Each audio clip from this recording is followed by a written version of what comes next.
Tata Nzambe tu es vivant, Tata Nzambe tu es vivant pour toujours. Tata Nzambe me connaît avant que soit dans le monde, mon papa me connaissait avant que soit dans le ventre de ma mère. Mon papa m'a protégé, mon papa m'a protégé. À mon papa, je te dis merci. Mon papa, sois béni. Bien-aimé dans le Seigneur, bonjour, bonjour, bonjour à tout le monde de partout dans le monde. Je suis votre sœur Mélanie. Je suis la princesse de l'Éternel, de la royauté des Bayouda au Cameroun. Que le nom de Tata Zamba soit béni, que son nom soit célébré, que son nom soit exalté. Il est le seul vrai Dieu. En dehors de lui, il n'y en a pas d'autre Dieu. Le reste, c'est des faux. Le reste, c'est des faux, les usurpateurs qui ont volé le nom de notre Seigneur. Bien-aimés, nous sommes là pour montrer la vérité, pour remettre le contexte de toute chose qui est caché dans les Écritures. Bien-aimés, aujourd'hui nous célébrons l'Éternel, le Dieu d'Afrique, le Dieu du monde, le Tout-Puissant, notre Seigneur, le vrai Dieu que nos ancêtres priaient depuis très longtemps, très longtemps.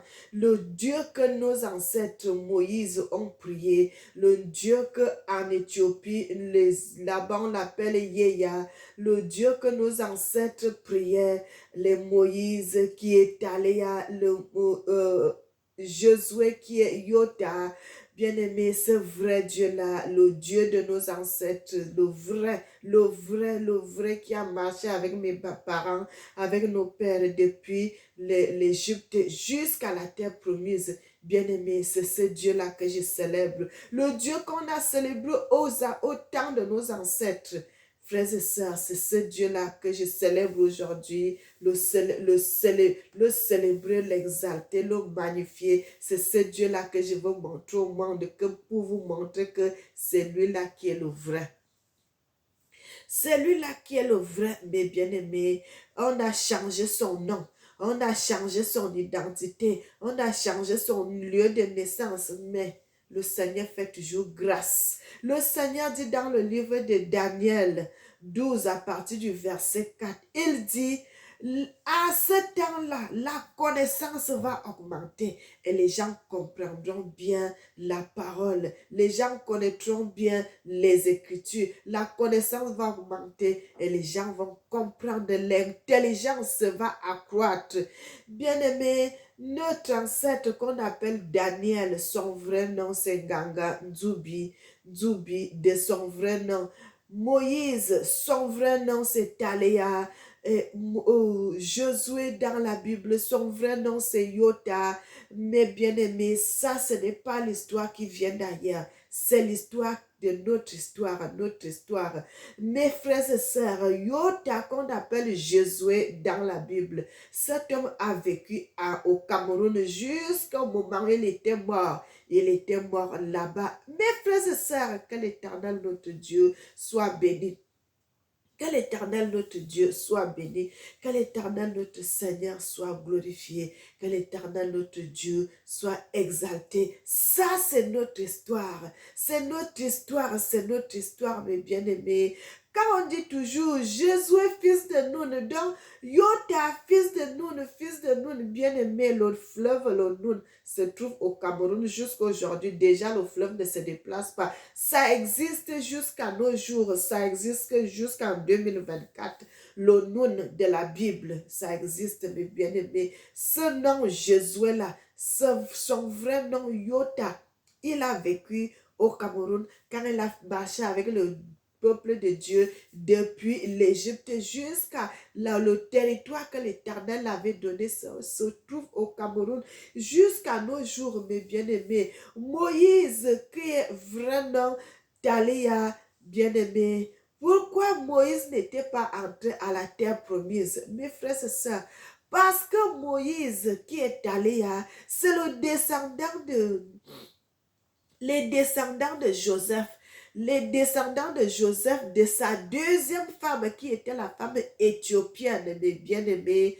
Parce que les premiers enfants de Joseph sont les enfants qu'il avait eus avec une Soudanaise centrafricaine, bien-aimée. C'est ces enfants-là qui sont entrés au Congo, au Cameroun, au Gabon, au Congo-Brazza, tout ça là qui sont entrés à la terre promise. Mais les autres enfants, Jacob, qui est Juda, avait dit à son fils, mais les autres enfants que tu as eus après, ces enfants vont t'appartenir. Et c'est ces enfants-là, bien-aimés, c'est dans cette lignée-là que Moïse, notre ancêtre, Moïse, que son vrai nom est Talia, c'est dans cette lignée qu'il vient. Mes frères et sœurs, et c'est là, le Seigneur l'avait dit, tu n'entreras pas dans cette terre promise, mes bien-aimés. Les gens disent que, oh, c'est parce qu'il avait péché, bien-aimé. Moïse avait beaucoup travaillé avec l'Éternel. L'Éternel avait pardonné. L'Éternel avait pardonné, mes frères et sœurs. L'Éternel dit, il n'a jamais vu quelqu'un comme Moïse, quelqu'un qui avait un cœur patient. Tout ce que les gens disaient, tout ce que les gens faisaient, Moïse a supporté tout ce peuple. L'Éternel ne pouvait pas l'abandonner. Moïse, notre ancêtre, Taléa, n'a pas entré dans la terre promise. Ce n'est pas parce qu'il avait péché, parce qu'il était le descendant de Joseph, mais de la femme éthiopienne, pas de la première femme, mais de la femme éthiopienne. Maintenant, comme le Seigneur avait dit, la terre promise appartient aux descendants de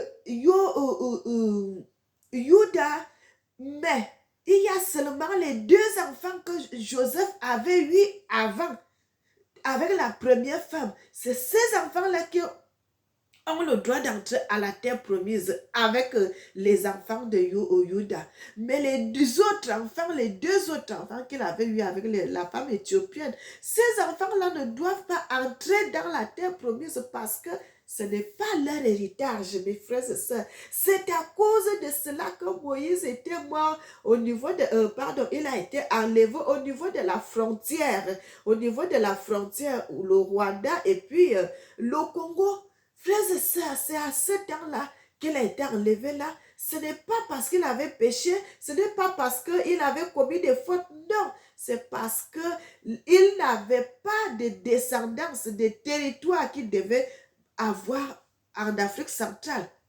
Parce que son héritage ne faisait pas partie de l'héritage du peuple de Dieu qui était entré à la terre promise. C'est pour cela qu'il n'était pas entré à la terre promise parce que c'était les descendants de Joseph, mais de la femme éthiopienne.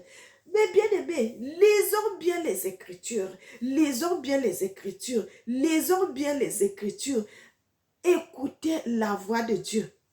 Mes frères et sœurs, si vous êtes toujours à la télévision, vous êtes toujours dans l'ambiance, vous êtes toujours dans les bars, vous êtes toujours vous regardez les films jusqu'à, vous n'avez même pas le temps d'ouvrir la Bible pour lire, vous n'avez même pas le temps d'aller devant l'Éternel pour prier, vous n'avez pas, regardez le style d'amis que vous avez. Frère, le Seigneur n'aime pas certaines choses. Si vous voulez que l'Éternel vous parle, si vous voulez que l'Éternel vous révèle les vérités cachées, si vous voulez que l'Éternel vous révèle des mystères cachés, il faut aller au-devant de l'Éternel. Sondez l'Éternel, sondez les Écritures. Sondez les Écritures, soyez en connexion avec Dieu. Allez toujours devant Dieu pour prier. Allez toujours devant Dieu pour prier, frères et sœurs. Vous voyez d'autres gens, ils prennent le temps seulement de dormir. Non, mon frère, ma sœur, les temps sont durs, les temps sont durs. Ne prends pas tout le temps seulement pour dormir. Va devant l'Éternel. Prie ton Dieu qui est dans les lieux secrets, il va te répondre.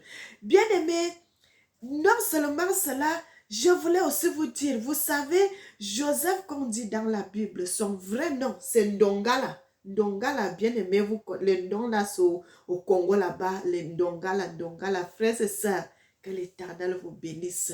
Je vous ai dit, Moïse, son vrai nom, c'est Talia. Joseph, son vrai nom, c'est Ndongala.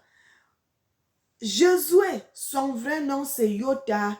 Et Jacob, son vrai nom, c'est Yuda. Daniel, dans le livre de Daniel, son vrai nom, c'est Nzubi. Que l'Éternel vous bénisse. Que l'Éternel vous bénisse. Que l'Éternel vous bénisse. Que l'Éternel vous bénisse. Bien-aimé, Sarah, dans la Bible, son vrai nom, c'est Maï.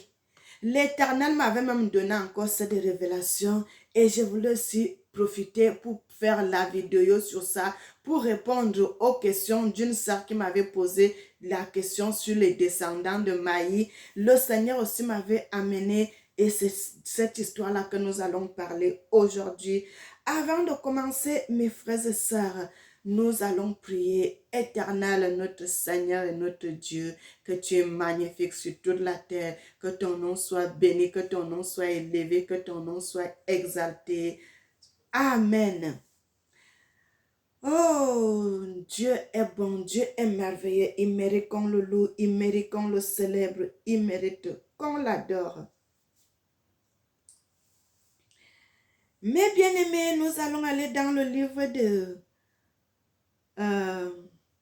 Psaume 1 à partir du verset 1.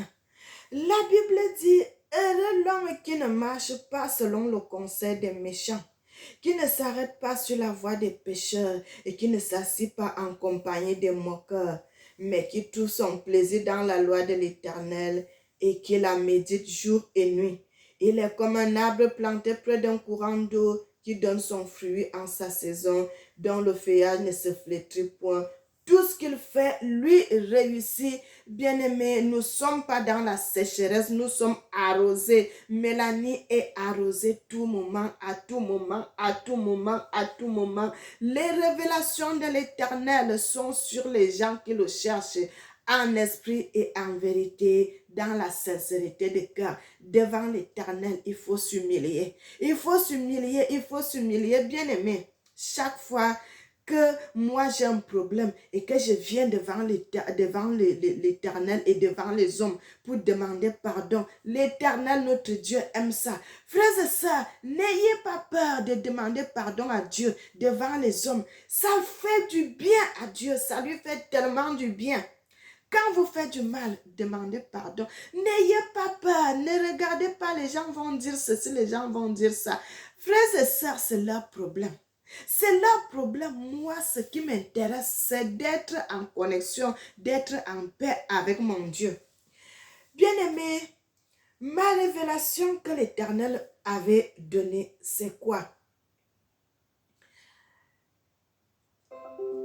Après avoir terminé des prières, je suis allée au-devant de l'Éternel. Je lui ai posé des questions que moi j'avais à lui poser. Après ma prière, frères et sœurs, le Seigneur m'avait révélé. J'ai dormi, le Seigneur m'a donné une révélation. Le Seigneur m'amène en Éthiopie. Je me retrouve en Éthiopie, je me retrouve dans le territoire que Maï avait vécu, mes frères et sœurs. Le territoire où se trouvent les descendants de Maï. Bien-aimé, la Bible dit, Maï vivait à Rama. Frères et sœurs, quand vous allez au sud de l'Éthiopie, vous allez trouver, il y a même un monastère là-bas à Rama. Le monastère qui est à Seton Myriam monastère. Ça, le nom de Maï est le nom de son premier fils. Il y a un monastère là-bas qui a le nom de Maï, le nom de Sarah en Éthiopie, là-bas au sud de l'Éthiopie où Maï avait vécu. Mes frères et sœurs, le Seigneur m'avait amené dans ce territoire. Nous allons lire un passage dans les Écritures. Avant de lire ça, bien aimé, nous allons écouter un peu la musique.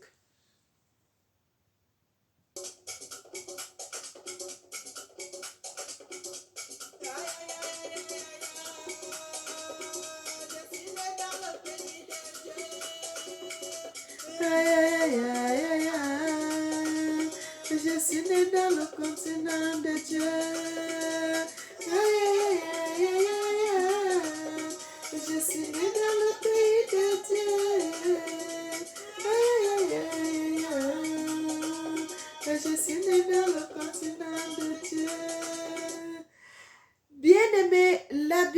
dans le psaume 37, fais de l'Éternel tes délices et il te donnera ce que ton cœur désire. Recommande ton sort à l'Éternel, mets en lui ta confiance et il agira. Mes frères et sœurs, l'Éternel est le Dieu de l'humanité. L'Éternel est le Dieu de toute la terre. L'Éternel est le Dieu de toutes les planètes. Le monde appartient à Dieu. Le monde a été façonné par l'Éternel, notre Dieu. Il n'y a rien que l'Éternel ne connaît pas sur terre. Frères et sœurs, vous voyez l'Éternel faire comme si il est discret. Notre Dieu est très discret. Il est très discret. Mais ce n'est pas parce qu'il est discret là qu'il ne visite pas le monde. Ce n'est pas parce qu'il est discret qu'il ne vérifie pas tout dans le monde. Frère, le Seigneur agit dans le secret. Le Seigneur agit dans le secret. Le Seigneur agit en toutes choses. Bien-aimés, nous allons dans le livre de Samuel. Un Samuel.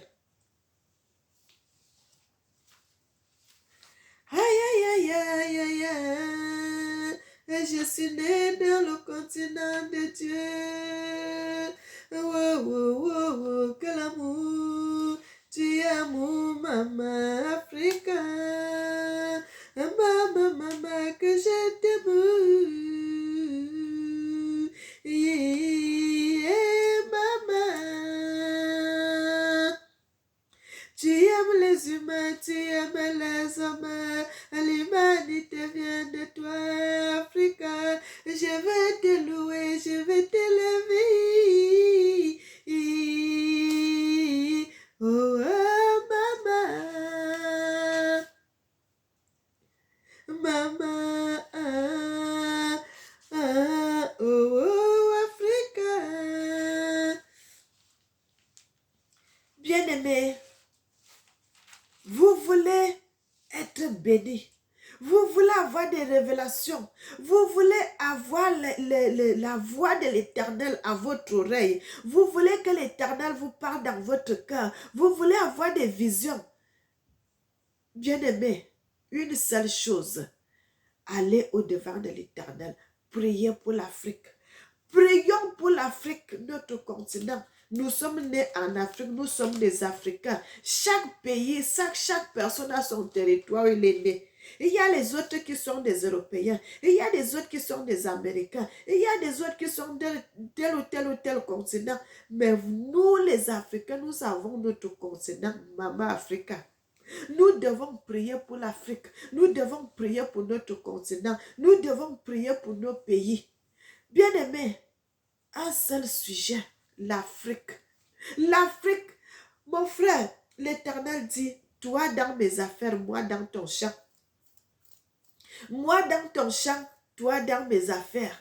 Bien-aimé, moi je vais au champ de l'Éternel. Lui il va s'occuper de mes affaires. Je ne m'occupe pas de mes affaires, mais je sais, comme je suis dans le champ de l'Éternel, lui il va faire le reste. Il va faire le reste pour ma vie. Il n'y a rien que l'Éternel ne pourra me cacher, bien-aimé. Si quelque chose se passe dans ta famille, l'Éternel va te montrer. S'il y a quelque chose en danger ou bien quelque chose que l'ennemi est en train de fomenter dans ta famille, l'Éternel va te faire voir cela. L'Éternel va t'avertir. L'Éternel va te montrer.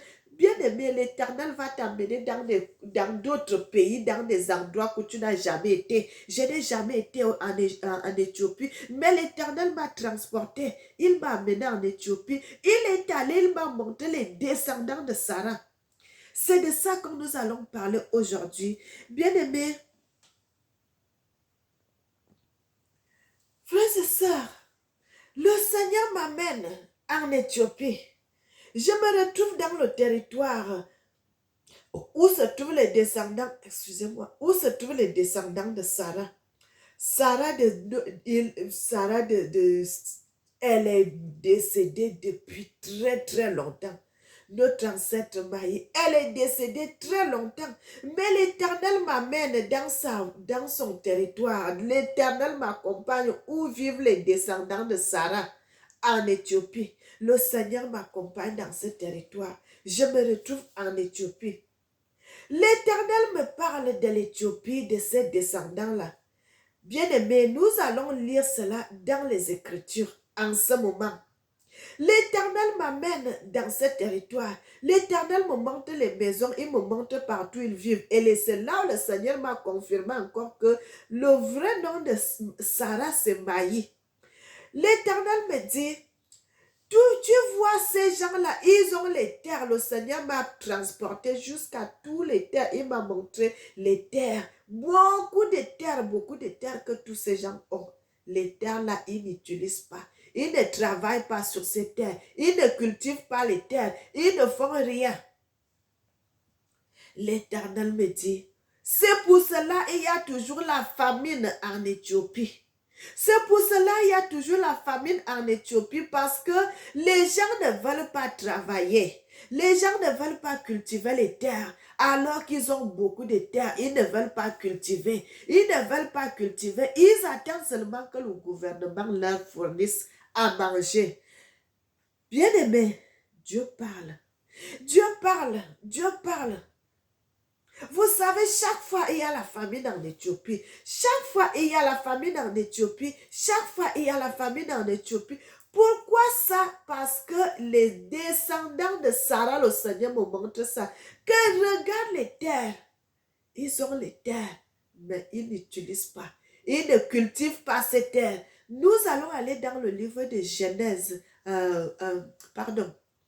Le livre de Samuel pour confirmer ce que je suis en train de vous dire. Bien-aimés, quand nous venons devant vous, quand je viens devant vous, c'est pour vous montrer les vérités palpables. Les vérités palpables. Frère, si quelqu'un vient vous dire que oh, Abraham est né dans tel ou tel ceci, il a vécu. Bien-aimé, dis-lui c'est faux. Abraham sort d'Égypte. Et le territoire que le Seigneur l'a envoyé en pèlerinage d'aller vivre, c'est en Éthiopie. Aksum, bien aimé, ça existe jusqu'à aujourd'hui. On vit avec des vérités, ce n'est pas des fables, c'est des choses qui sont physiques, c'est des choses qui sont réelles. C'est des choses qui sont réelles que tu vas prendre, tu as l'argent, coupe le billet d'avion, descends, tu vas aller voir le territoire Aksum qui est en Éthiopie, qui existe jusqu'à aujourd'hui. Bien-aimé, ce n'est pas du mensonge. Ce n'est pas du mensonge. La Bible dit,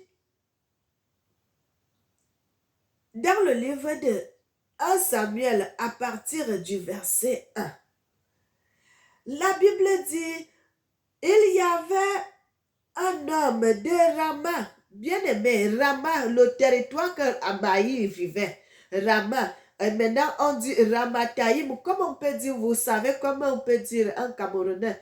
Le Cameroun, le pays, c'est le Cameroun. Maintenant, on dit les Camerounais. Ou bien tu as vécu dans une ville comme peut-être Yaoundé. Moi, je donne l'exemple où je vivais. À Yaoundé, maintenant, on donne le nom, les Yaoundéens. Voilà. Et c'est là la même chose ici. On dit un homme de Ramataïm, dont Rama, le nom de la ville, c'est Rama. Un homme de Rama, dont les gens qui vivent dans cette ville s'appellent les Ramataïm, bien aimés, les Ramataïm, parce que c'est ce territoire-là que Sarah vivait. Les Ramataïm s'offurent de la montagne d'Ephraïm nommée Elkana, nommé Abreya, fils de Joraham, fils de Liu, fils de Touyou, fils de Tsoun, Souf et Fratien. Il avait deux femmes bien-aimées. Abreya avait deux femmes. Il avait sa propre femme qu'il avait épousée en premier, qui était Sarah. Et c'est même Sarah-là qui avait pris sa servante, qui avait donné à son mari. Et Abraham l'avait aussi épousée. Maintenant, il se retrouve avec deux femmes. Il avait deux femmes, dont l'une s'appelait Anne, dont l'une s'appelait Maï et l'autre Pédina qui s'appelait Gerlata. Gerlata avait des enfants, mais Maï n'en avait point. Chaque année, cet homme montait de sa ville à Silo pour se prosterner devant l'Éternel des armées pour lui offrir des sacrifices. Là se trouvaient les deux fils d'Élie, Ophni et Phiné, sacrificateurs de l'Éternel. Sarah et vivait dans sa ville. Donc, son mari, comme Abraham avait déjà 2 femmes, il y avait un moment, il va aller chez Sarah, chez Maï, à Rama. Il y avait un moment qui restait aussi à Aktoum avec sa deuxième femme, Gerlata. Maintenant, la Bible dit, le jour où Elkana, le jour où Abraham offrait son sacrifice, il donna des portions à Pénina, il donnait des portions de terre à Agar, donc à Galata, sa femme, et à tous les enfants qu'il avait d'elle. Comme ils avaient 4 enfants, 3 garçons et une fille, donc il prenait la terre, il donne à tous ses enfants. Et donnait aussi à Galata, donc disons 5 portions de terrain qu'il donnait chaque année à ses femmes. À Agar avec ses enfants. Mais il donna à Anne, il donna à Maï une portion double car il aimait Sarah, il aimait Maï, voilà, il aimait Maï que l'Éternel avait rendu stérile. Bien aimé, l'histoire si se trouve d'abord dans le livre de Genèse et c'est là on a confirmé que cette histoire-là, c'est les mêmes personnages qu'on a changé seulement de nom. Là-bas, c'est Abraham, ici, c'est Elkana, et puis c'est Anne, et puis c'est Pénina, alors que c'est les mêmes personnes qui ont seulement changé de nom. La Bible dit chaque fois que Abraham a donné des portions de terre, s'il donne 5 portions de terre à Agar, donc à Galata, il donnait 10, dans le double, s'il donne 5 à Gerlata, il va donner 10 à Maïs, sa femme, parce qu'il l'aimait beaucoup, il aimait beaucoup sa femme, parce que Abraham et Sarah, c'est l'amour que lui-même avait aimé sa femme, il l'a épousée. Mais avec Agar, ce n'est pas la même chose. C'est sa femme qu'il avait donné sa servante. Ce n'est pas la même chose, mes bien-aimés. La Bible dit, il lui donnait la double portion de terre. Mes frères et sœurs, pourquoi je suis revenue dans ce passage pour vous parler de ça? Je suis revenu pour vous montrer l'authenticité des vérités qui sont cachées. L'Éternel, lui, m'amène en Éthiopie. Il me montre les terres où se trouvent les descendants de Maï et leur portion de terre. Bien-aimé, dans la vision, le Seigneur m'avait amené au village où les descendants de Maï vivent jusqu'aujourd'hui en 2024. L'Éternel m'a montré ça. En novembre 2024, c'est que le Seigneur m'a donné cette révélation. Et puis, il m'a amené dans les terres. Frères et sœurs, le Seigneur m'a montré toutes les terres. Le Seigneur m'a montré les terres qui vont à perte de vue. Beaucoup de terres que ces gens n'utilisent pas. Donc, ce que la Bible nous dit, c'est là que Abraham a donné les portions de terre doubles. Frères et sœurs, c'est vrai.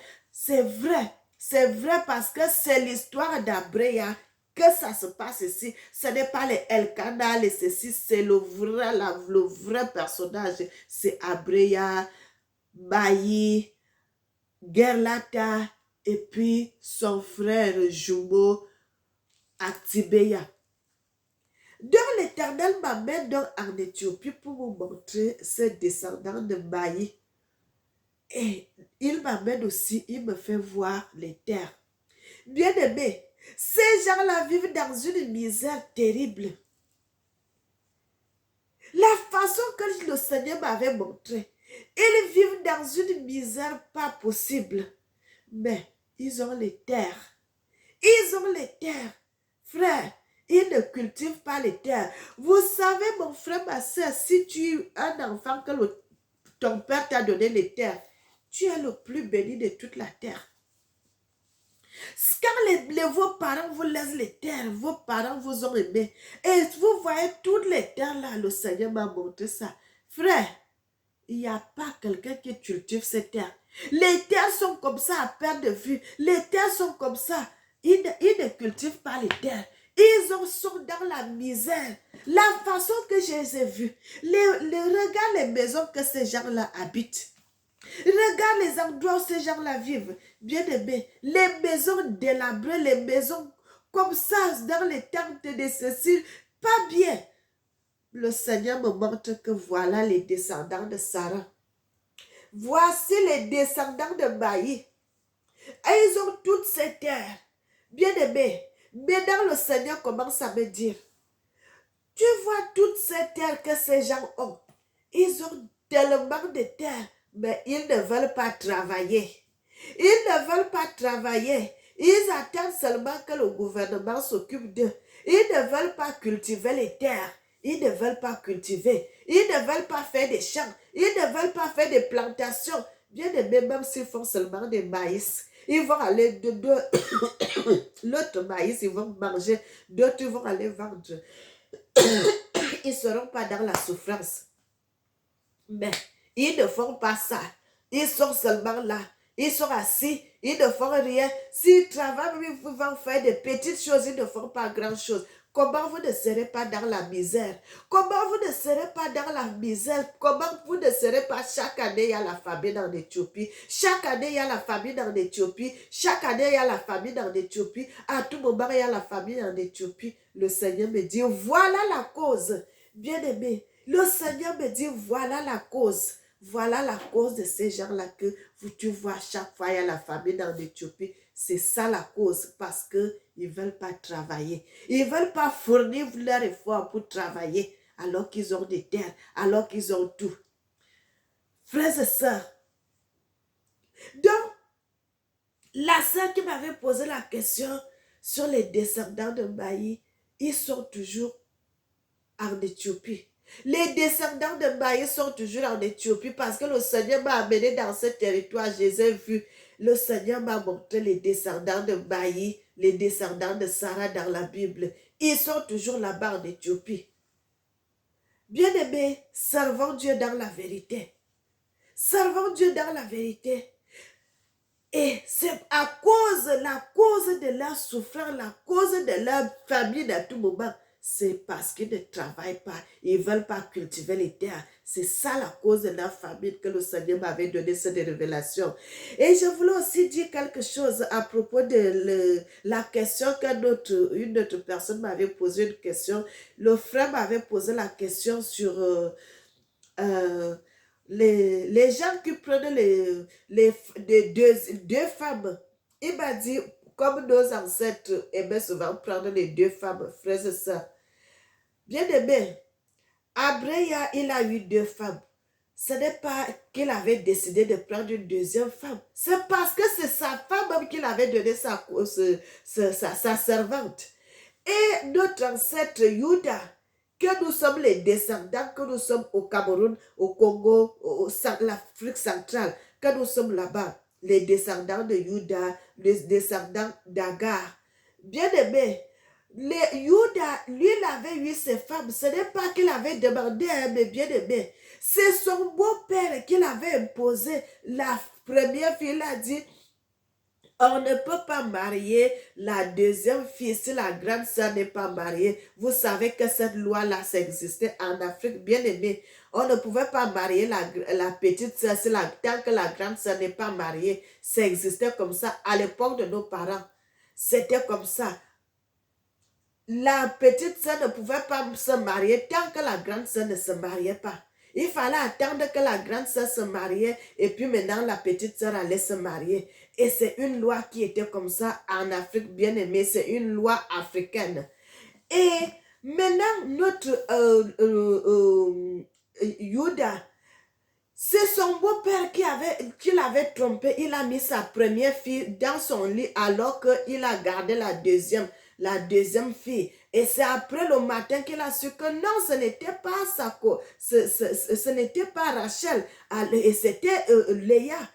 Ils avaient fait des problèmes et il a dit, reste d'abord avec l'autre pendant une semaine. Après les autres moments, le temps qui vient, tu vas prendre la deuxième.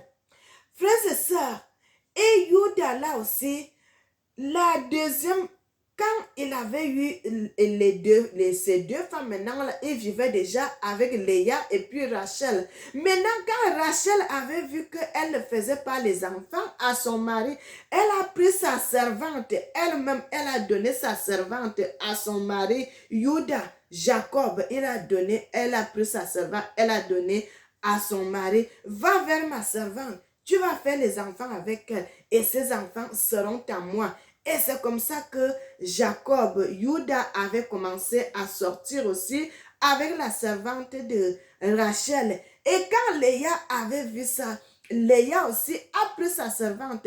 Elle a aussi donné à son mari. Maintenant, Jacob il voulait épouser une femme seulement. Rachel se retrouve avec 4 femmes.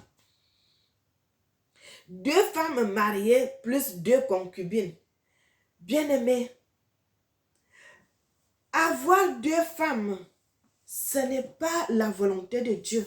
Ce n'est pas la volonté de Dieu. Dieu n'aime pas. Dieu n'aime pas. Parce que Dieu a dit, il a mis l'homme et la femme. Vous devez marcher ensemble.